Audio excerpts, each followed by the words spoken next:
Thanks for joining us today on Envision. I'm Deanne Conrad, Community Relations Supervisor, here with our Superintendent, Dr. Brian Maher, and it's one of our favorite topics to talk about. It's one of your favorite topics to talk about. I just like to see you squirm occasionally. Yeah. We're talking about winter weather, and that is certainly a topic that makes us squirm from time to time, just because, so unpredictable and really creates a lot of chaos when it happens during a school day. And so what's the process for really making decisions about when to have school and when not to have school?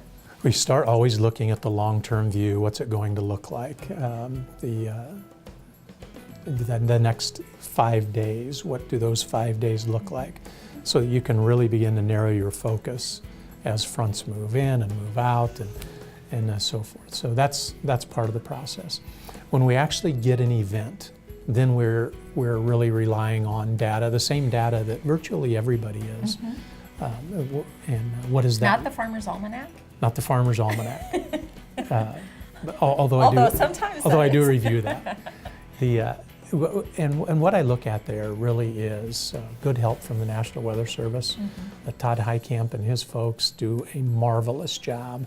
And I know we can all get a little flippant about the weather people, but I'm telling you, the closer we get to the event, the more I rely on those folks. And they have been a great entity and a great group of individuals for us to rely on. So I really put a lot of stock in what the National Weather Service has to say. We also trust our own judgment. We drive around. We have a team of 4 of us. It's a pretty small team that actually drive around and are responsible for different parts of the school district and say, is it safe to be out or isn't it? Mm-hmm. And in the moment, it's really a pretty easy decision. The difficulty comes when you're trying to make a decision the night before for the next morning, or at 4 o'clock in the morning for noon. Mm-hmm. And what's going to happen?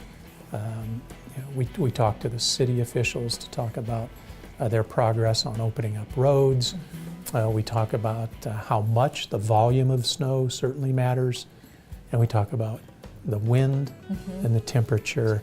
And when you combine, also, is there already snow on the ground? 4 inches of snow generally isn't a lot for us, but if it's on top of a foot of snow that's already there with great winds, it can be really problematic. Yeah. So it depends, how much snow do we already have? What are the conditions already like?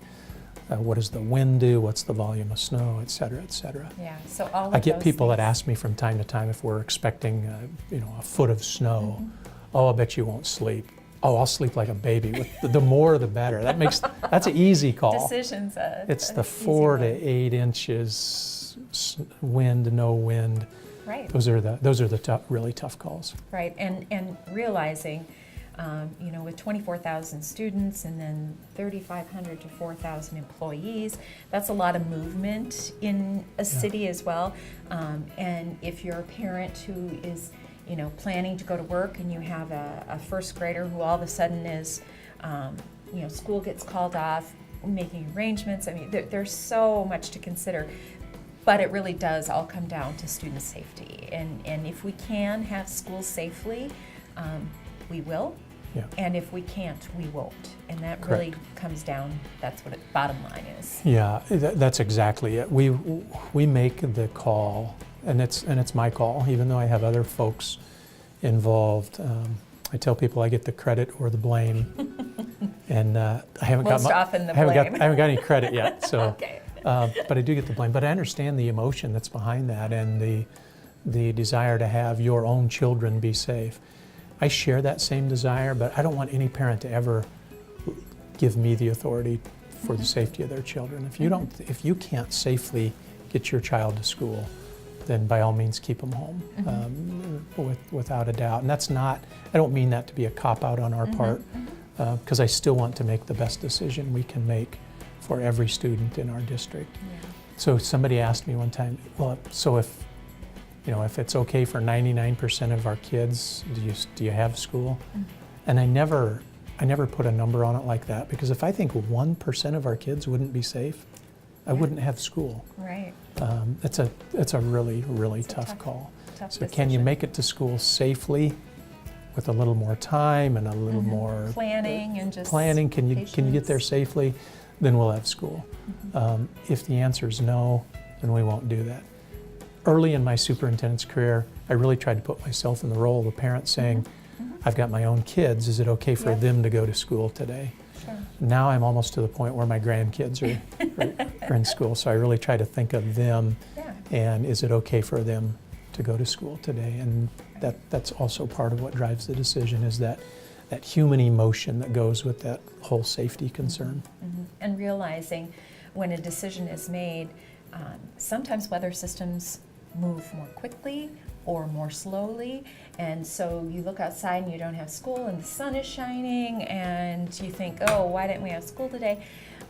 Just understand that we Yeah. work really hard to do our best, but I'll things tell you, like that. I'd rather miss that way. Right. I would rather look outside, and it still wouldn't feel great, but I'd rather look out the window and say, we could have had school today, Sure. versus looking out the window and saying, What are we going to do? we should with- not have had school today. Yeah. Yeah. And I'm not infallible. I've missed on that decision before. I hope I never do again, Yeah. but I've missed on that decision before. Yeah. Well, that's the thing, is just as sporadic as our weather systems are, we'll do what we can to figure it out and make sure that all students are safe, but things happen. Systems move fast or Right. more slowly than we expect. So we just ask for your patience and grace maybe in those decisions as we make them.